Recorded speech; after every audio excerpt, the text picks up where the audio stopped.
Terroir. I'm Simon Jacob, your host for this episode from Jerusalem. Before we get started, I ask that wherever you are, please take a moment and pray for the safety of our soldiers and the safe return of all of our hostages. Back in 2022, Nadav Jesselson co-founded along with his wife Moria Anava Vineyards.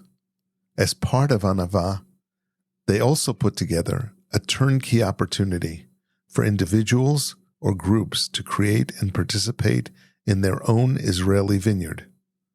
They have assembled a dream team of wine professionals so that every step in each vineyard's creation is curated with the highest levels of quality, thoughtful planning, and modern-day expertise. Each vineyard stakeholder can participate as little or as fully in the vineyard's processes as they wish, participating in planting, weeding, pruning, harvesting, and even blending different grape varietals to create their own personal wine expression, all while under the care and guidance of some of Israel's best industry experts. Nadav is contagiously passionate about the land and Anava's mission, which is to connect with people and bring them back to the land of Israel while providing an unforgettable personal experience.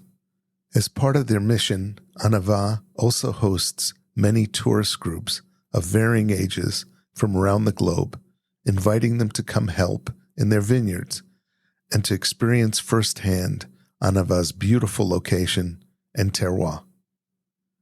If you're driving in your car, please focus your attention on the road ahead. If you're home listening, please select a delicious bottle of kosher wine and sit back and enjoy this inspiring conversation with Nadav Jesselson.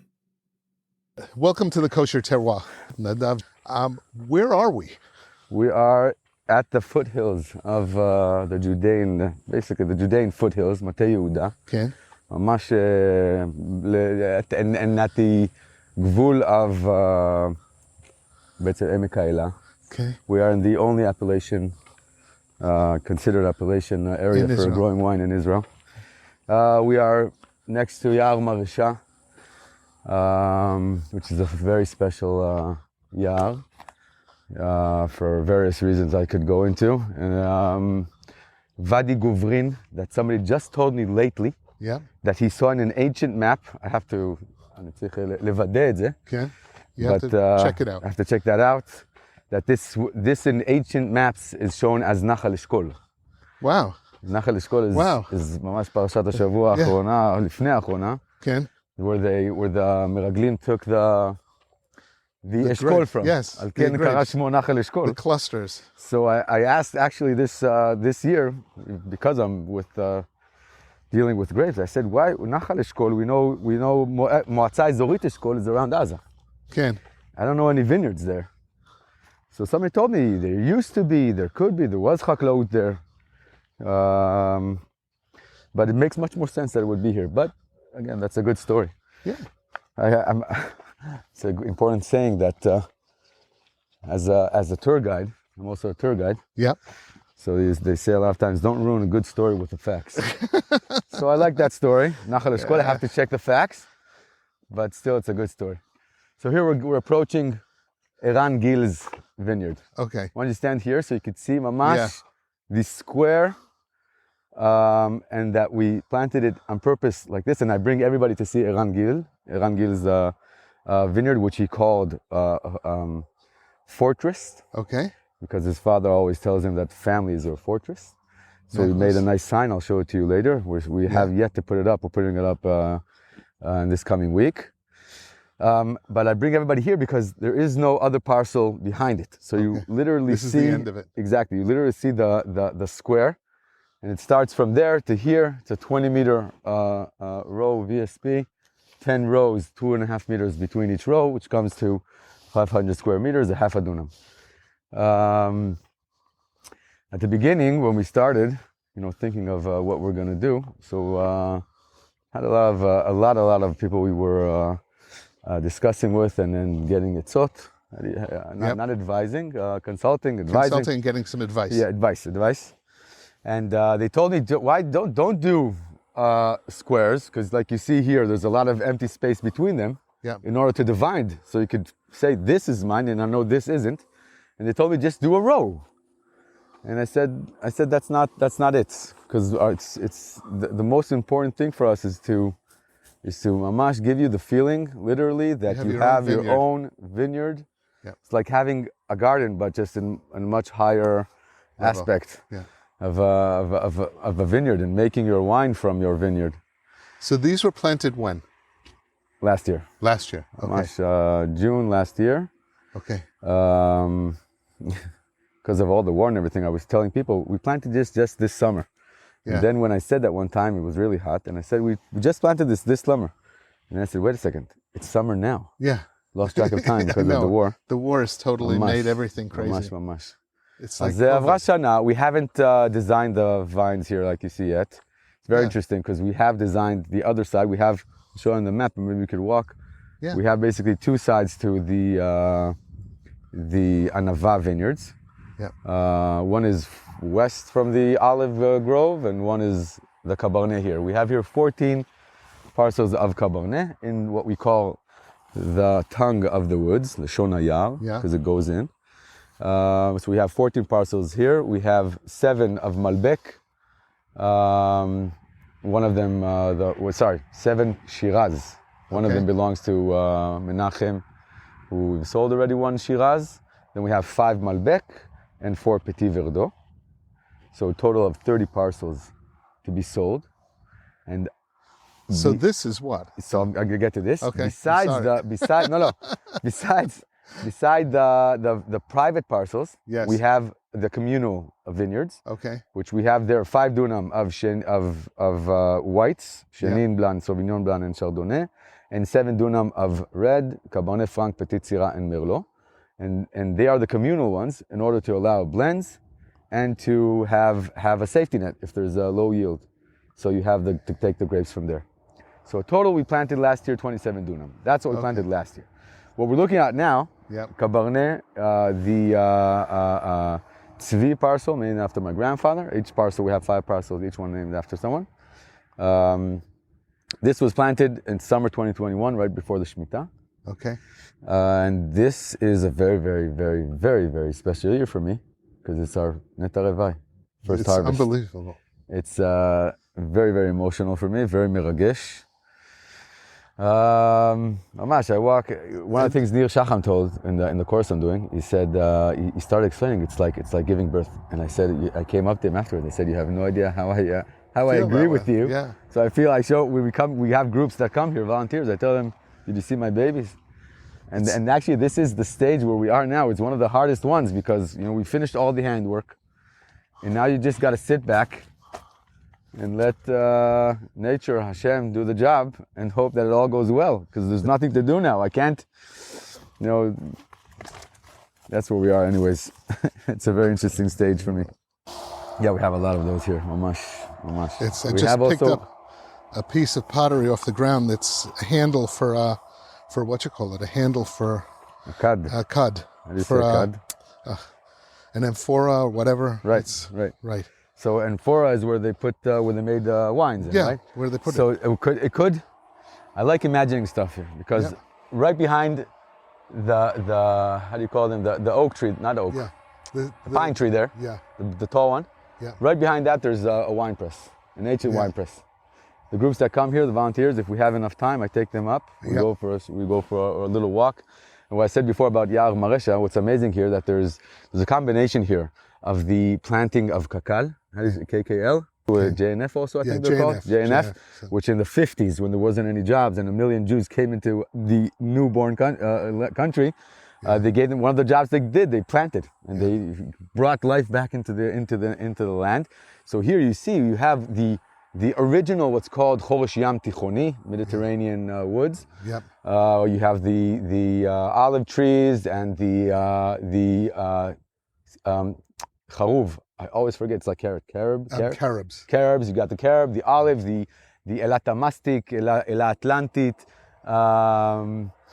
and כמובן alonim, the oaks, yeah. the oaks that are here, and what's amazing, so you see, you have the combination of the planting of cacao, the pine trees and the cypress trees. Yes, cypress the big trees, tall ones, which were planted by man, and on the other hand, you have the original trees. That's why I love this forest. And like what I said, on the top here, there's a wine press, what's called a gat. Yep. And I take the groups there, and I always tell them, you got to lower your expectations. You're not going to see something, like very beautiful, because it's been 2,000 years. Yep. And then what I tell them, with the part that you just picked up, I tell them that I like toying with the idea, which isn't out of imagination. Yeah, it's not. That wine press. Yeah. Was my ancestors. 100%. Because as we know, since we left, yeah.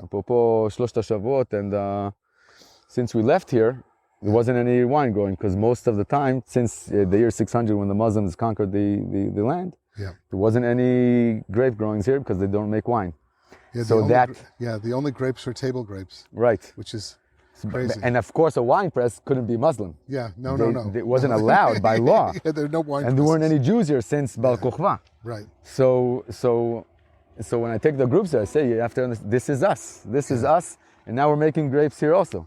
And it wasn't surprising to find the wine press here. So it's not, again, I tell them always lower your expectations, because on every hill here, in the Chusha where I live, there are 4 wine presses in the yeshuv itself. Yeah. And on every hill here, you have between 2 to 4 wine presses. So yeah, you can almost not throw a stone without hitting a wine press. Exactly.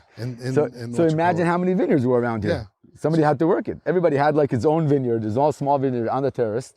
What was the vision here? We already bought a meshek in Nechusha, and we had this olive grove, which looks amazing now, and looked also amazing then, but it was different, totally different. This olive grove was deserted 20 years ago, so basically every tree here looked like a huge bush, because it wasn't taken care of. So what you see now, that it's open and beautiful, it's us starting to take care of it. Yeah. So I started looking into olives, I spoke to people, another call. Anybody who's willing to give information, and was an amazing journey, and I learned a lot. One of the things that I got to at the end was grapes for wine. My family is one of the shareholders in Carmel Wineries, but I have a friend who his roommate is a brother of Carmel's a previous agronomist, head agronomist, right? Called Drol Dutan. So I spoke to my friend, and he said, "Why aren't you talking to Drol?" So I said, "Could you give me his phone number?" So I called Drol, and we started talking. Drol was amazing. He mamash told me and taught me a lot. And eventually, in one of our calls, I said, "Listen, are you guys interested in a vineyard?" So it was right before their harvest. So he said, "Yes, let's talk after the harvest." And that's what we did. And from here to there, I was going to plant 200 dunam. My friends told me, again, I helped my friends. My friend told me, lat. So we did 50, because Carmel doesn't look at less than 50. The varieties that were picked by Carmel. We have a contract with them for 20 years. And that's how we got to it. So we have here in the older vineyard, the one that we're harvesting first time this year, we have Cabernet 20 dunam and Petit Syrah 30 dunam. Just one interesting thing about the Carmel is that we were very happy that at the beginning these grapes were supposed to go to the Sidrat Benaim. I don't know how you call it. The middle, not the middle tier. The middle tier. Yeah. And I told them, listen, the way I do things, I knew that I'm going to do them the best, and not going to, and when I see the trees, I'm not going to be cheap on them. I'm going to give them everything they need and the best caring. So I told them, I want you to tell me, put in the contract that if it's going to be high quality grapes, you're going to up tier me. And they said, okay. And what happened is that like a month ago, I got a phone call from the agronomist of Yatir. He says he wants to come see the vineyard. So I say, okay, perfect. He wants to just probably do a tour. And then we sat down, and he starts talking to me about taking the grapes to Yatir. So for us, it was an amazing compliment. We haven't harvested yet, but I think that they can see that it looks good. Yep. And they can see the care we're giving it, because that's everything, I think. It's not everything, but the main thing is when you love something, you can see it. anyways, Iran Goldwasser was here also last week. He came and they haven't said yes yet. They are taking it to Yatir, which is like a half an hour less drive from taking it up to Alon Tavo. Yep. And they'll say we'll see the quality, and then we'll decide where it's going. Bezrat Hashem, it will go to Darom. And Iran told me, and you will be able to come and taste your grapes, because they're not going to mix it with anything else. אז זה מאוד מאוד מרגש. Anyways, when we finished planting the older vineyard in 2021, I remember exactly where I was standing, and basically the whole 50 dunam were covered in these saplings, which are in the white cartons, so it's a beautiful sight. Mm-hmm. And what is even more stronger is that I stood there, ואני קצת מתבייש להגיד את זה, but I could feel the land shaking. 11,000 saplings digging into the land, and I could feel like a heartbeat. And it was exciting and emotional, and that was the first seed of Anava, I think, because it was so amazing that I said, we have to share this. We have to. Anybody will want a vineyard. That was, who wouldn't want a vineyard? It's so amazing. Then I cooled down a little, and I said, Nadav, you're the only crazy person in the world. People usually don't want vineyards. I know. Today I know I'm not, because I've sold 3 already. All right. And basically, like I told you before about Micha, my brother. And so he was in Argentina at a friend's birthday in a place called the Vines. Mm-hmm. And in the Vines, we were at a family vacation. And I remember he sent me a picture. And I see in the picture a map. And the map is divided into different colors. And on the side, every color has a name of a family. And he writes to me, listen, you got to do this. Basically, exactly what we're doing there. I got the courage yes. to do it when I saw that there is such a concept in the world. Mm-hmm. The Vines is in Mendoza, I think, Argentina. There is another one in Uruguay, same concept. And the Vine has also a worldwide concept. We said, okay, this does exist. And then for almost a year, we were building the concept. Me and my wife together. She was originally in Moria. She was originally in UX. That's her profession, okay. High tech. Yep. And together we basically built the concept that we have today in Anava, of a half a dunam, producing a barrel, ownership, and so the main thing. Just one last thing. The main thing, the name. One day, Moria, we paid someone a very nice guy, to find us names for this concept. We had a whole discussion, and so Moria one day woke up, and she saw Anava in front of her eyes. So I tell people, it's like this project was like giving a child a name, and a child, you give him a name, you say that it symbolizes his personality or something like that. Yep. So, and sometimes you see it, and sometimes you don't. With Anava, it's because it's a company, maybe not a child. It's everything we believe in. The word Anava contains everything, and all of the values and the different aspects that we have in this company, starting from doing for someone his vineyard and being shlucho shel adam kmoto. I'll tell you the story about that later, and ending with how we treat the land and our surroundings and our workers. Akol, not taken for granted. Basically, in Anava and. Being humble. So, זה הכי חשוב לי, השם. Wow. Absolutely awesome. Absolutely awesome. אני חושב שעכשיו זה הזמן אולי לעשות לחיים.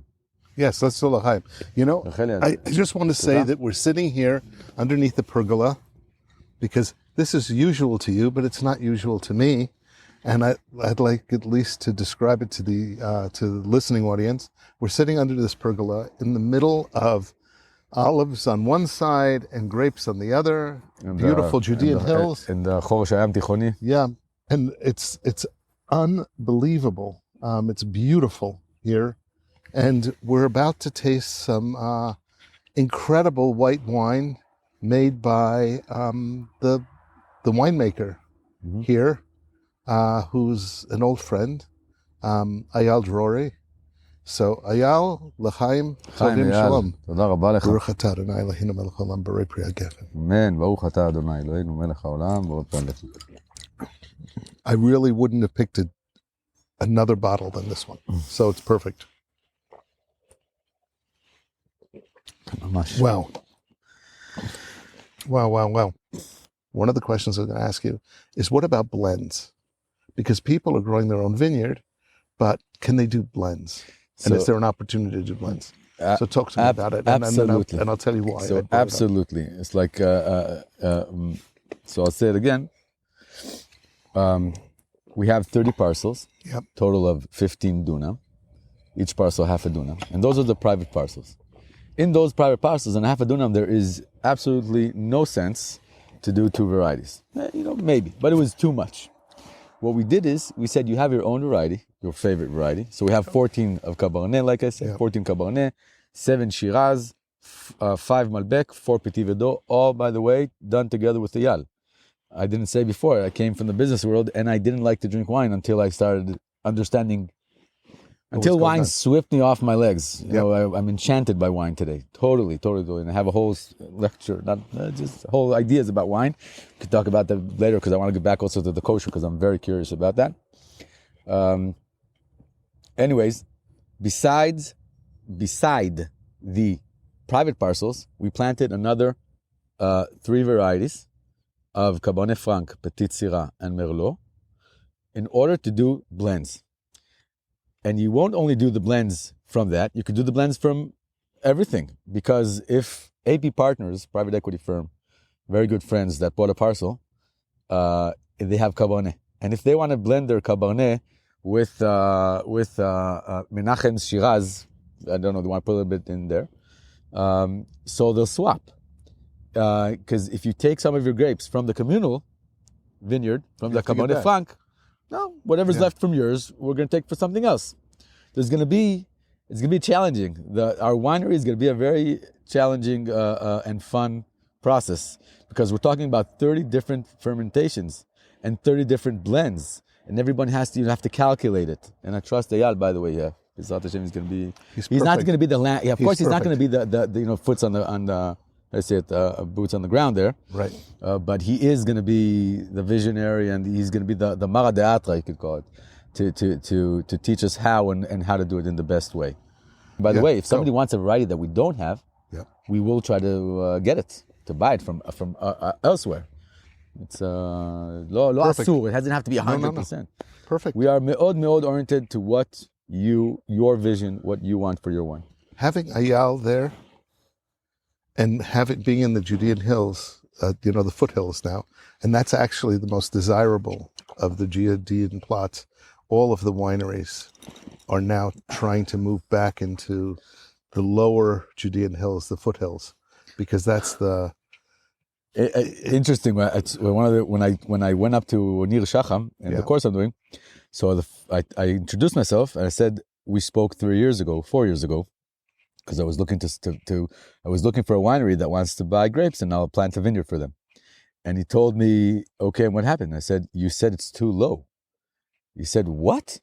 He was shocked. He said, that's me 4 years ago. Yeah. He told me today. Learned a lot since. Today, it's the most 300, 400 meters here. He said 300? No, you're too low. And that's it, he hanged up. And then he told me, you understand, after the lecture, one of the main things that he says at the beginning, that in wine, there are no exclamation. Siman kriya. Yeah. How do you say that? Siman kriya, exclamation point. No? Exclamation points. There are no exclamation points. That's the main thing that he said. So when I told him, you told me it's too low, he said, you understand what I think today after I just told you there are no exclamation points. This is one of the hottest growing areas in Israel. It's part of the appellation, and being in the lower part, it acts like a heat sink in that it allows it to be cooler, but not too cold, and allows it to be warmer, but not too warm. It mitigates both sides. There's air going through the wadi here. That's it. All the time. The air from the sea up to the mountains, from the mountains down to this town. It's amazing. You could feel it, and it's. Actually, I have a story. I had at the beginning, before we had a tractor, somebody here, a very nice guy by the name of Yoav Haddad. He was doing any work with tractor, spraying, how do you say, mekaseach, cutting the weeds. And then he comes here and he's laughing. I said, what's the story? He says, you have no idea. There used to be cotton. They used to grow cotton here. And I was doing the kablanut. I was the contractor for the cotton.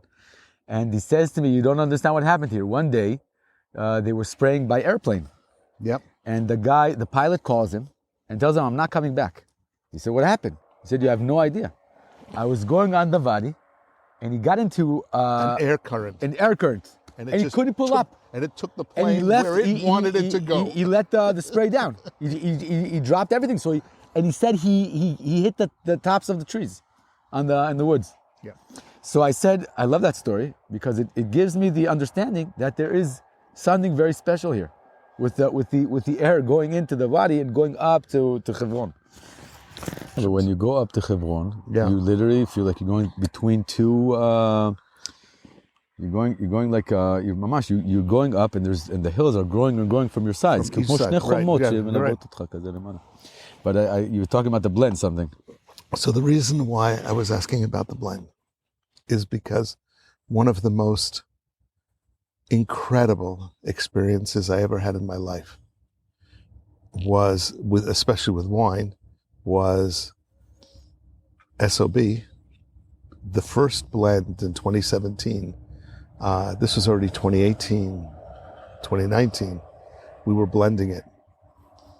And we blended it in our house. And Yaakov Oria did a blending session for a bunch of us.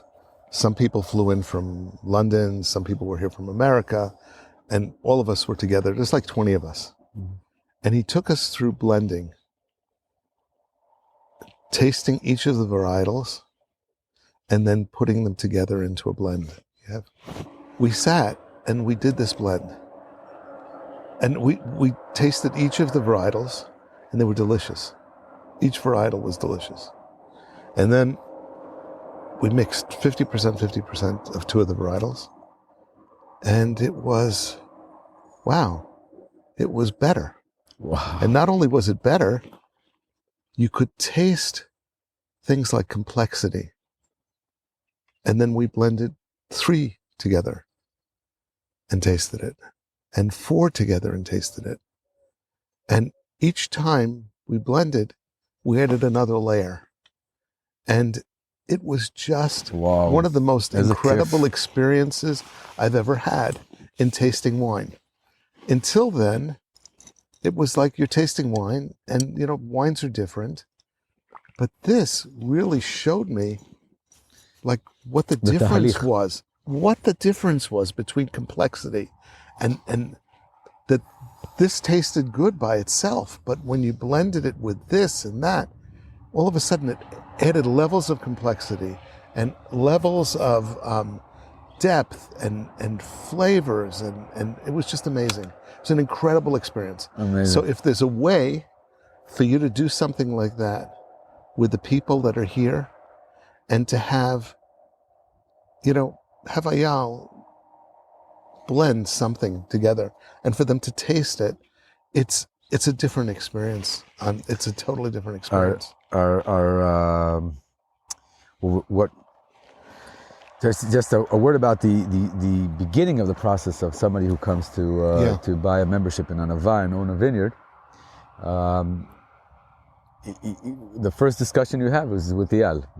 After you talk to us, you go to the master, and Eyal asks questions and they talk about wine, and we've had this a few times already. So what I'm saying is things that happened already, and he writes down everything, trying to understand what wine you like what wines that you tasted that you like, and Eyal of course knows everything.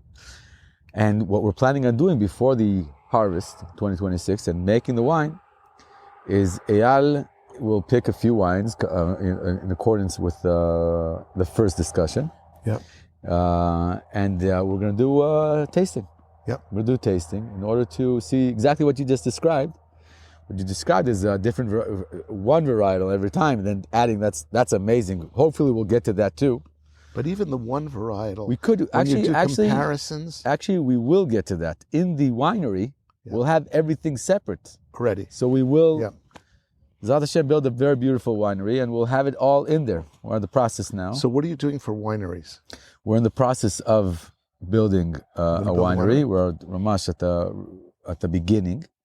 At the end, it's probably, if it was up to us, it would be built next year. Yeah. But in Israel, bureaucracy and building and ishurim and permits, it takes time. So we are prepared. Where are you planning to build it?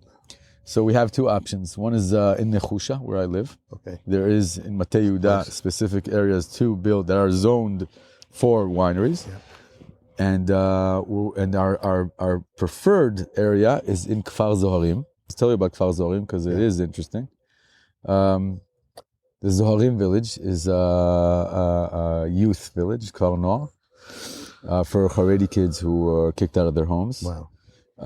It starts from guys who just had nowhere else to go, weren't kicked out of their house, and they came with their parents to there because they're going to learn there.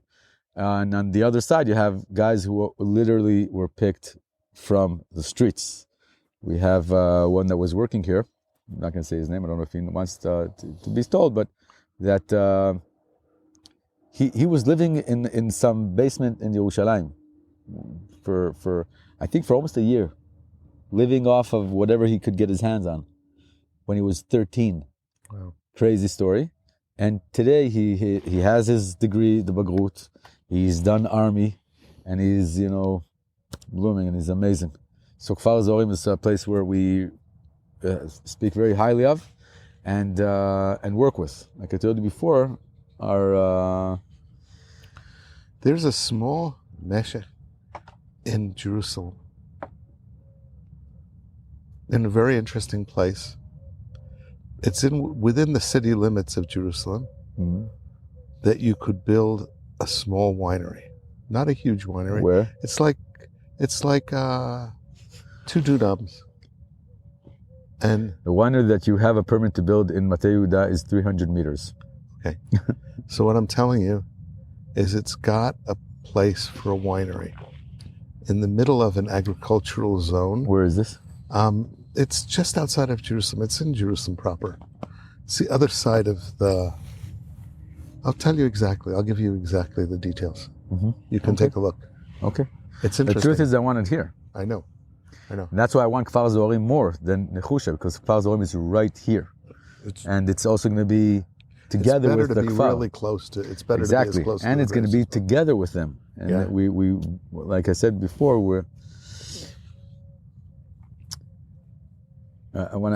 one of the things that I find a little difficult to pass on to people I talk about Anava is that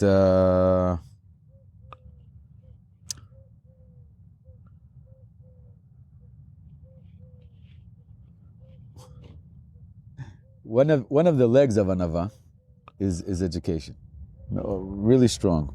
One of the things that we believe in, that we believe that through agriculture, through being outside, it's an opportunity to learn about yourself.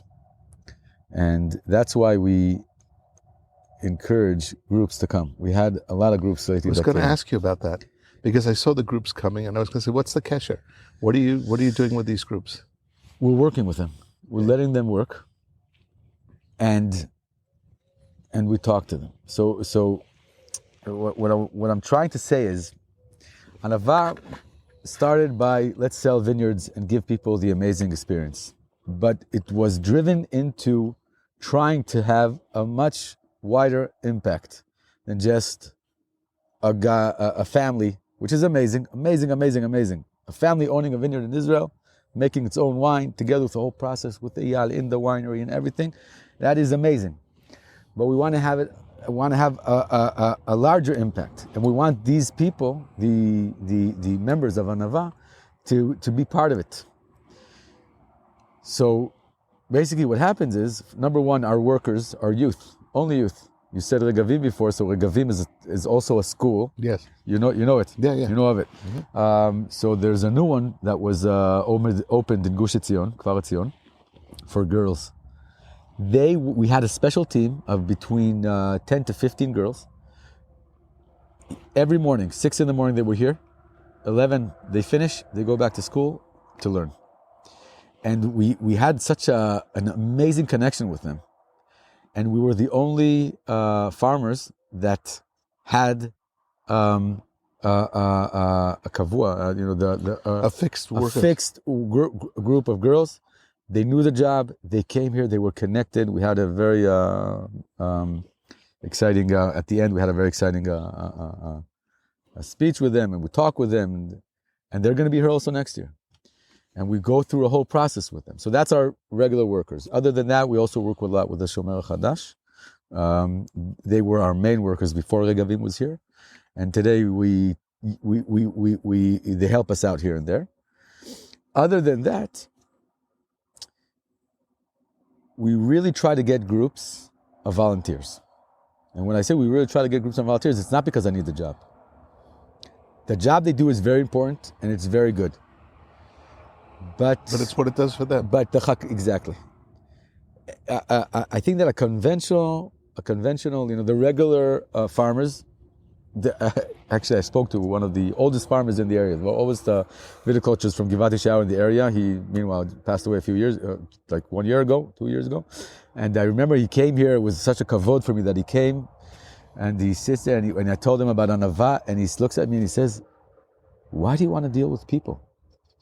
I have such a good relationship with the grapes." And he really had a relationship with the grapes. When he came up to our grapes here, you could see how he could feel them. He listens to them. It's amazing. And he said, "Why do you want to deal with people?" So I think that in Anava, we're a bit different in that aspect, because it's not just the agriculture. It's not just the growing. It's the growing of people too. When the groups come here, an example, we had a group here. I'll give the example of what we do. A group comes. We had a group here last Friday. I usually don't work on Friday. And actually on Friday I had the double booking, because we had a group of youth from a yeshuv in Kfar Etzion that came here. They slept at night. They woke up 5:30 in the morning and started weeding. They were, I think, ages 12, 13, 14. And then we got a group that we have had a few of those that Masa Yehudi brings them together. It's a project of Taglit and Mayanot, and they come to help. So we sit where the worker area, over there, and when they come, and I tell them, first of all, I say thank you for coming, and I tell them, I want you to know that it isn't the work that you're gonna do. What the work you're gonna do is very important. Very important. You're gonna do weeding, it's very important. But much more than that, the fact that you came here brings energy, not only to this place, definitely to this place. So I start by telling them that why am I so excited that they're here? And why is it so meaningful that they're here? Because Motzei Simchat Torah, I was enlisted. I went into Miluim. I wasn't in Aza. That's the first thing I say immediately. I don't have any heroic stories. But I had the zchut of being in Miluim. We were in Ofakim for a month and a half. And then after a month and a half, at the beginning, everybody was in shock, totally shocked. And then suddenly they told us, okay, you guys are going home. And it was very hard, because the war, just began, and they didn't give us a chance to be part of it. I had a lot of friends who said, forget this, we're going in. And they found units and they went into Aza. I came back. I had to take care of the vineyard. But when I came back, I was walking around here and I was depressed. The news was horrible. It was very, very difficult to be here. That's Avinoam. תבוא אחרי זה, תגיד שלום. תבוא אחרי זה. The news was terrible, and I was depressed. I was walking around here depressed, doing the thing I love, but not getting any energy from it. And then groups started coming, solidarity groups, and those groups literally lifted up my spirit. מה העניינים? So this is Avinoam in Bar. In the middle of a harvest, no time. So we have Avinoam here, Avinoam in Bar, our viticulture, agronomist, our Morenu Verabenu, Mara Deatra. Go ahead, tell about yourself. Give me a little passion bit. for wine. You're part of the team here. I'm part of the team. The head of the team. So I've been working with vines for, 12, 13 years. And Nadav brought me in over here to help them out with the growing, with the aspect of the growing of the vineyards. From the part of planting the vineyards, later on. I'm here once a week looking at the vineyards, advising them what to do, what's the irrigation that needs to be irrigated, pest management, the labor that needs to be done, different work that needs to be done on the vineyards. And the idea is to optimize the quality of the growing, to get the top quality of grapes that we can to make from the best wine we could do. And also planting. We're also going to be planting next year. So Avinav is, of course, together with us in deciding which varieties to plant, how to plant, where we want to do different planting. Is in us all the way. So you have excellent English. So what's your background from? My background? Yeah, where do you come from? Oh, I was born here. My mother was born in the U.S. She came in here when she was 25. My father was born here. Your English is perfect. It's only the accent. It's not the vocabulary. So how did you get into viticulture? How did you get into being an agronomist? I think just when I was starting, looking what I wanted to do. After military service, thinking what I want to go study, what I want to do. In the beginning, I was thinking actually going into culinary, and then actually the whole agriculture was much more interesting for me. Kind of understanding where food comes from. It's not only dealing with food and culinary, but also it's growing it before and then how you could affect it. And then I was introduced a little bit to the wine industry, and I understood that the wine is very, very specific and there's a lot of work done on it, and you have to be very precise with growing, and the effect is immediate on how your wine comes out. And I think bringing both those things together, of also the aspect of the land, of the growing, the soil, everything that affects the grapes, and then putting everything into a bottle and understanding the whole story behind it, what actually brought it together. And I decided to go, I started working in the industry, in the wine industry, also in vineyards, also in a winery, and then went to study plant science, and worked a lot through in the vineyards.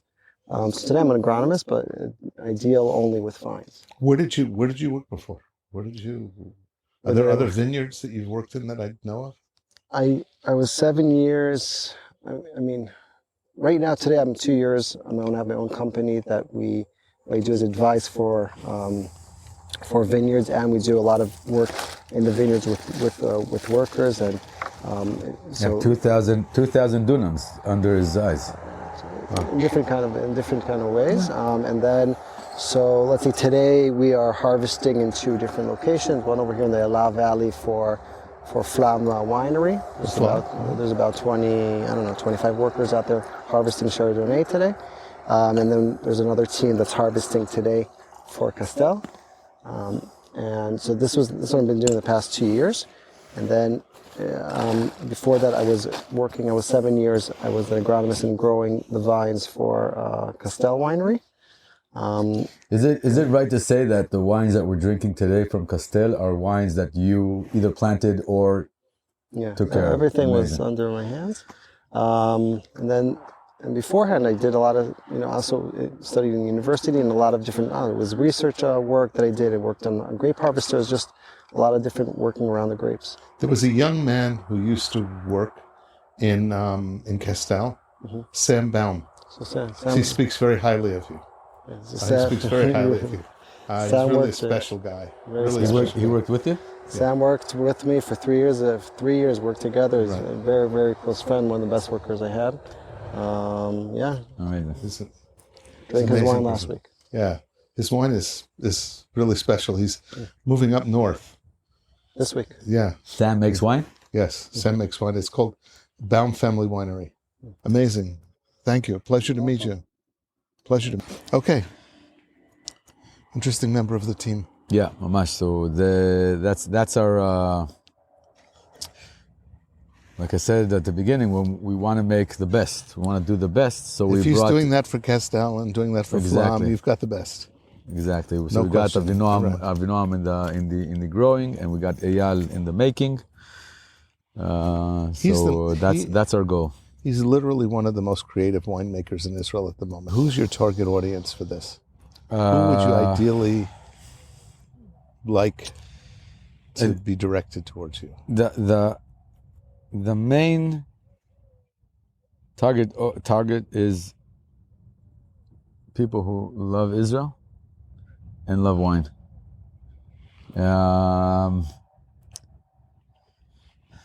It's almost as simple as that, but I think you have to really love wine, because at the end of the day you have to invest.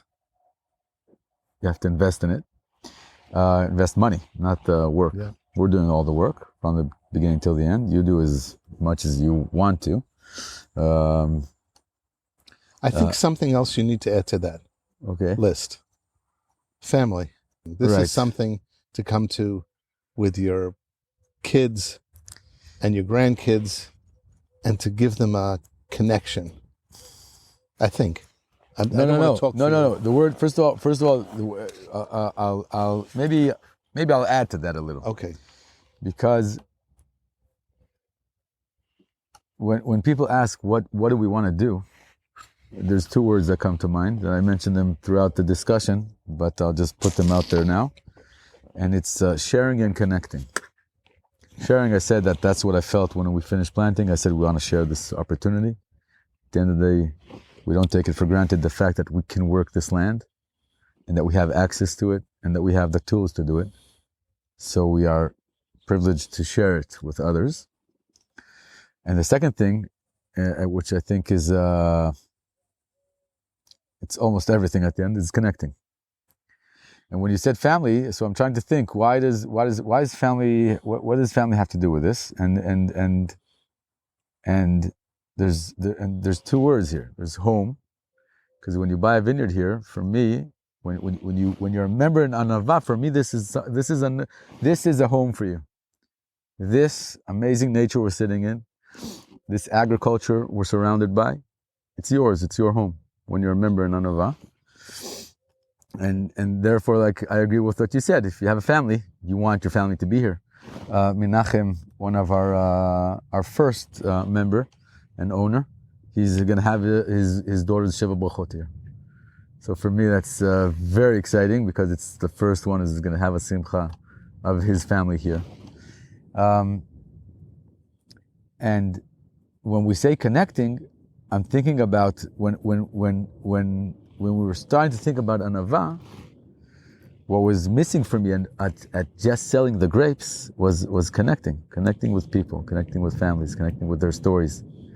Me connecting to them, and they connecting to the land, to the place, and to us. And so I just want to say, I don't think it's only family.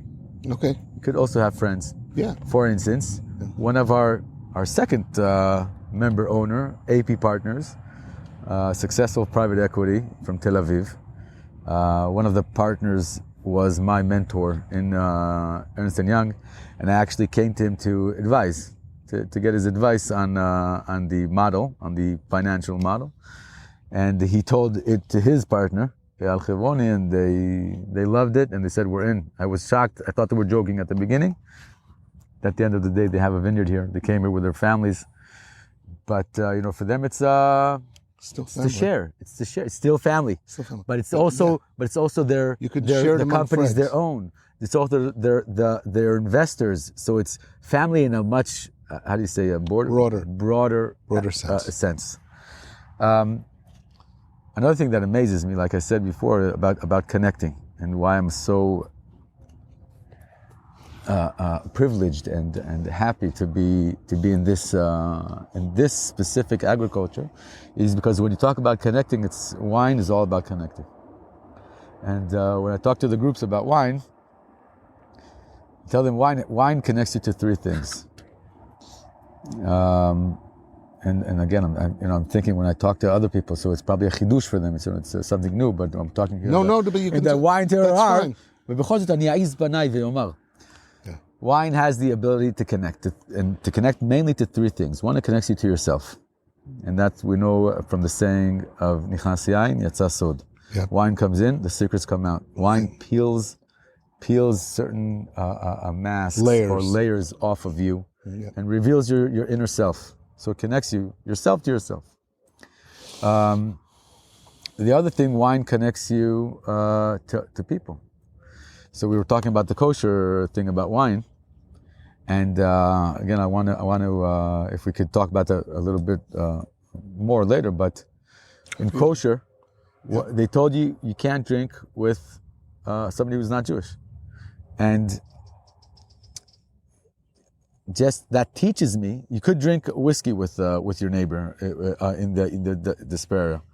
You could drink diaspora. You could drink whiskey with him. You can have a beer with him. Yep. You can't drink wine because wine it's like something spiritual that it connects you to the person you're drinking with.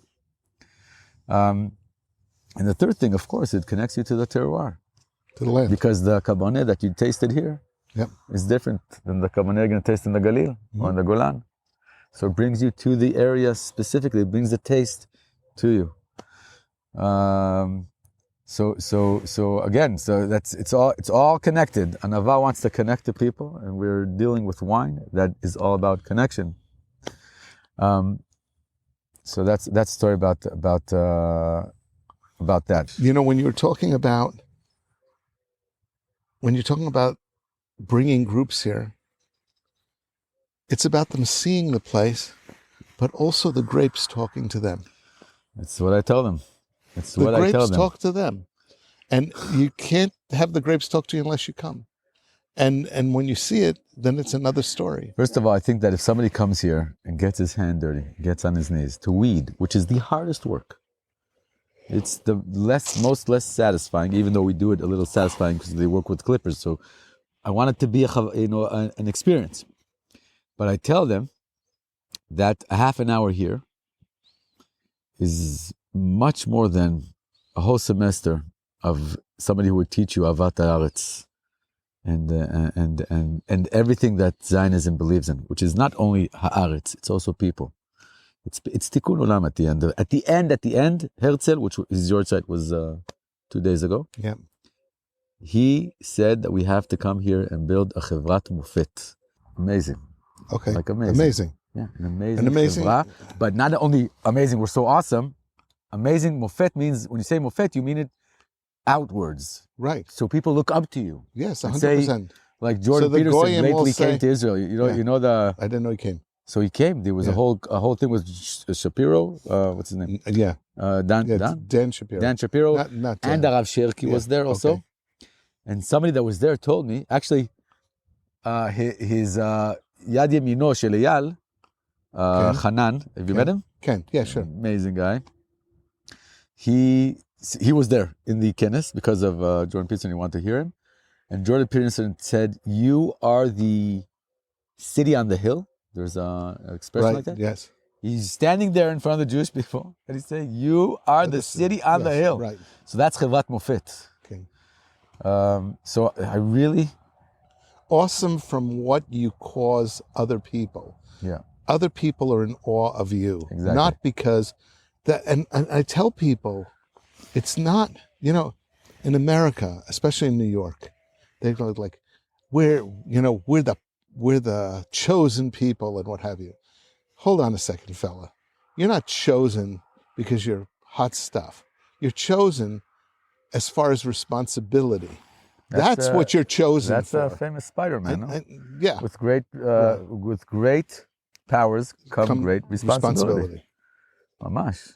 That's ממש התחושה שאנחנו הולכים איתם פה. And the responsibility comes before the power. We have something very, very special here. Yes. A special energy flowing through the ground here. The history that we have here. That's another thing I tell the groups. I want to connect them to where we're standing. Yeah. So I tell them 2 stories. First of all, I tell them about the wine press also. But that's, that's by Chini. But I go back to the Tanakh. I tell them, I ask first, do you know where we are? It's usually very unique if somebody does. And I tell them, we are at the Judean Foothills. We are at Mate Yehuda. Why is it called Mate Yehuda? So some know, because it's the Nachala of Yehuda. It's where Judah, the son of Jacob, when his tribe got his portion of the land, which is also the previous Parshat Shavua. Yep. They're dividing the land to each tribe. And only this year I understood why it's so important. And it also has to do with today's times, because I believe that also today we have tribes. And it is wrong to go into the other tribe and try to change it and try to make him look like you.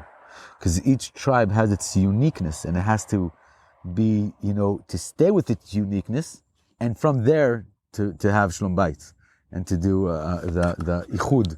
That's like the Choshen of the Kohen HaGadol. Each tribe has its own stone, its unique color, and they're all on the Kohen HaGadol's heart.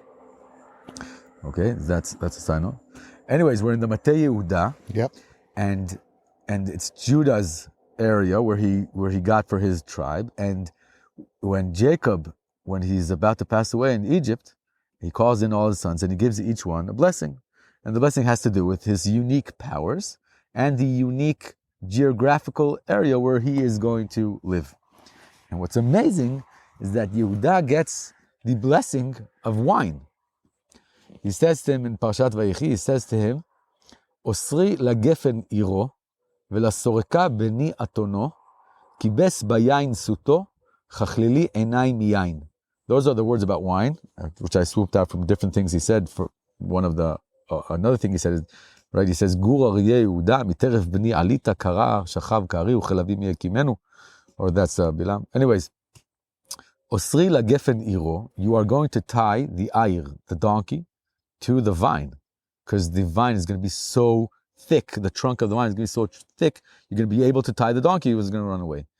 Velasoreka beni atono, and the son of the donkey you're going to tie to the branch. Sorek is the branch of the vine, and anybody who knows vines knows that the branches are very flexible. Yep. So we're talking about a very big tree of vine.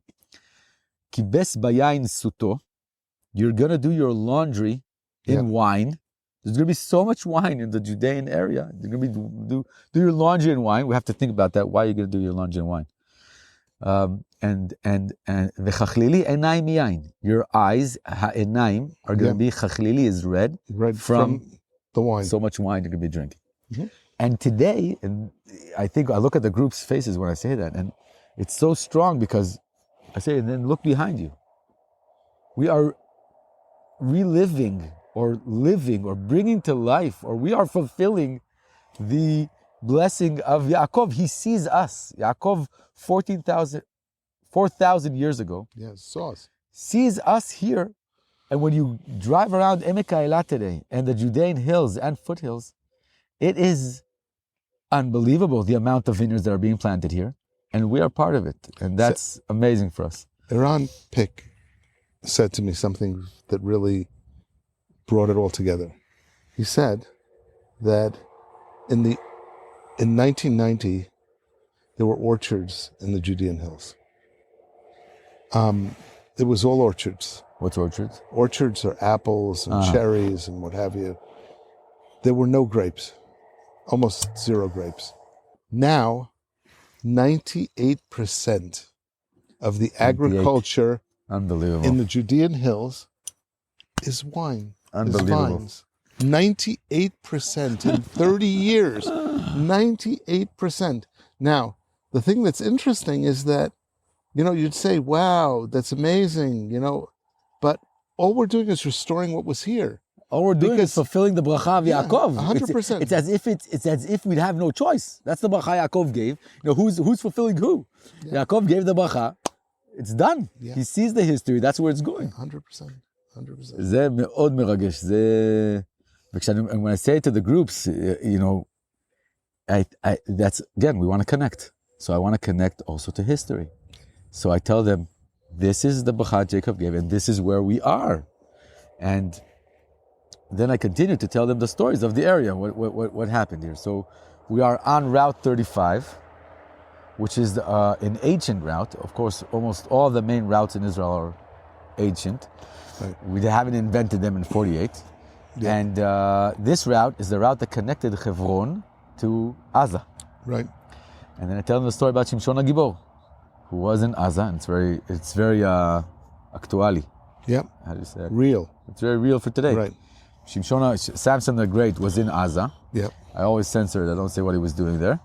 But the Philistines were going on the house, gonna arrest him. And he woke up, he saw them, he beat them up, all of them, took the gates of Gaza and went up to Hebron with them. So why is that important for here? Because he walked on the street here. When he took the gates of Gaza, he walked on Route 35, which is right here. Maybe he walked through the vineyard. He walked here.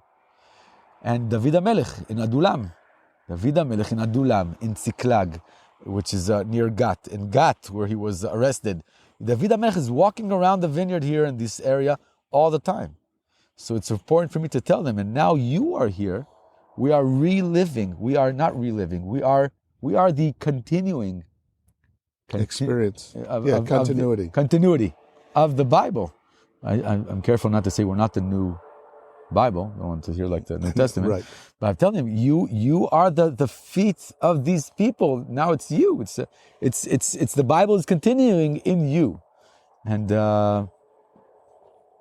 that's one of the things I tell them about the area, for the groups that come. And I really, when I say it, I really believe in it. I feel it. I believe in that. I believe in the fact. Tell. I believe in the fact that, like I said, the wine press. So that's many years after. That's Beit Sheni.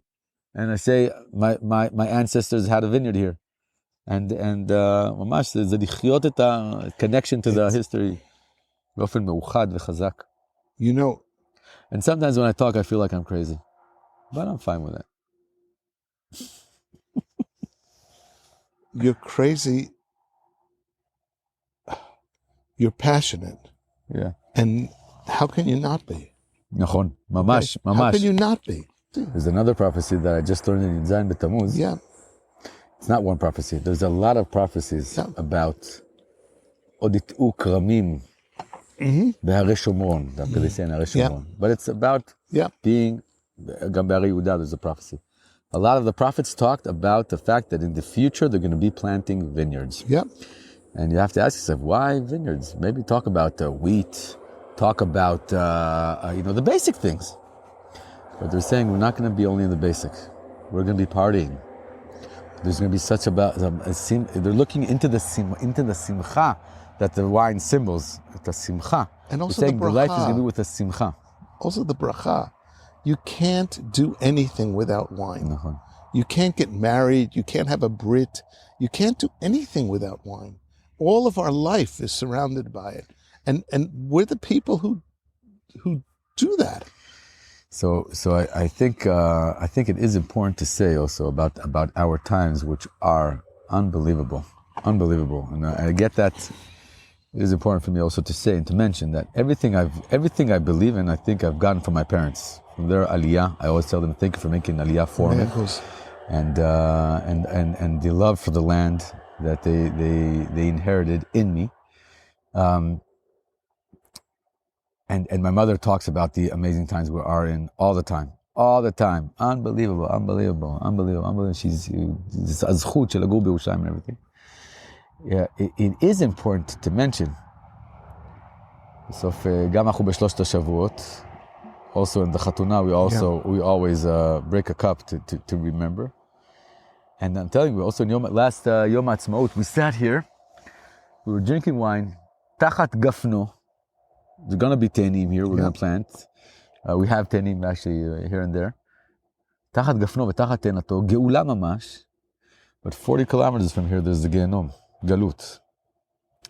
It's awesome times in the aspect of אור וחושך משמשים בערבוביה. They say, the Chazal say that in the future, in the Yemot HaMashiach, the light and the darkness are going to be intertwined. Yep. And I always thought that, life is complex. So that's why it's intertwined. But I think that today, Now you're seeing it even more. Let's see it. We 40 kilometers. That's nothing. We hear the bombing in Gaza here. Yosef, our main worker, our dear worker like us, which we love, he's there now, driving a tractor and making room for the soldiers. And you hear the bombing there, here, and it's right here, and our brothers and sisters are in the deepest darkness there, and we're here in Geula. That's darkness and light. Today I somehow can hold them both in both sides. But at the beginning of the war, like I told you before, I couldn't. I went crazy. I literally went crazy. I could not deal with the fact that I'm sitting here drinking wine, and my brothers and sisters are there in hell. So one of the things we had here in Pesach, we had here how would you say, like we had an event on Pesach. It's the second year we have an event. At the end we're trying to we're gonna have events every agriculture agricultural step in the way. Yeah. So in Pesach, of course, the buds awaken. Right. It's a birth. Yeah. And it's Chaga. It has a lot of emunah in it, because you see only the birth and you're celebrating already, because you believe that it's going to be okay at the end. Today I see the end coming and I'm pressured. I meant to ask him what he thinks of the grapes right now, because they're really close to harvest. Avinam. Avinam. So they're really close to harvest. So you can't know. Like I told you that Eran Goldwasser was here, and he said, I think 3 weeks. And then we got and then Sarel Monitz from Carmel was also here, and he's looked at the test results with certain bricks. He said, you have here at least a month and a half. So actually we had a group here who came in Pesach. We did an advertisement that we're having an event, and a few friends came, few couples, which they somehow heard about it, and they came, and it was amazing. And we told them, and one of the ladies there told me, because I told them how hard it is for me to continue working while I hear the bombs, and she told me, there's the saying that mi asher nata kerem velo chilelo yeshuv lebeito. You can't go to the army. You can't go into the army. So there's various reasons for that, and I think I wrote it in one of the LinkedIn's. I don't remember. No, I told it to a friend who was here. She told me something amazing. She said, that she heard from some rabbi, that one of the reasons that you can't go into the army if you have a vineyard that you haven't taken care of yet, is because you are part of the war. They are fighting, so we can live. This is the other side of the coin. Yes. Planting, nourishing the land, so there will be what to fight for. Otherwise, what are we fighting for? So when she told that to me, it gave me so much strength to understand that we are continuing, and I tell this to the groups also, we're telling the land, we're here, we're taking care of you, it's okay, and this is our side. That's su mira ve'aseh tov. All the time, that's what we're doing. It's מאוד חיזק אותי. Amazing. Let's do a l'chaim for our soldiers. Yes, l'chaim for our soldiers, שילכו בשלום, שיחזרו בשלom. Amen. Amen. שיעטרו בעטרת ניצחון, and this should end very soon, מהר but כל החטופים. in a very positive way, with all of the hostages back at home, בריאים בגופם ובנפשם. Amen. Chaim. It's a big deal. Wow. Thank you. Thank you. Thank you for letting me be here. Thank you for coming, Mamash. And you give me the opportunity to talk about it again. זה מחיה אותי, ממש.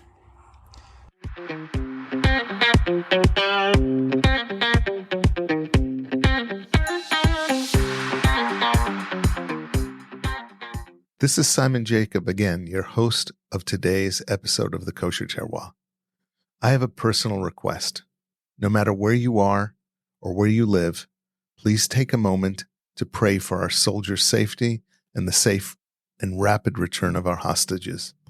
Please subscribe via your podcast provider to be informed of our new episodes as they are released.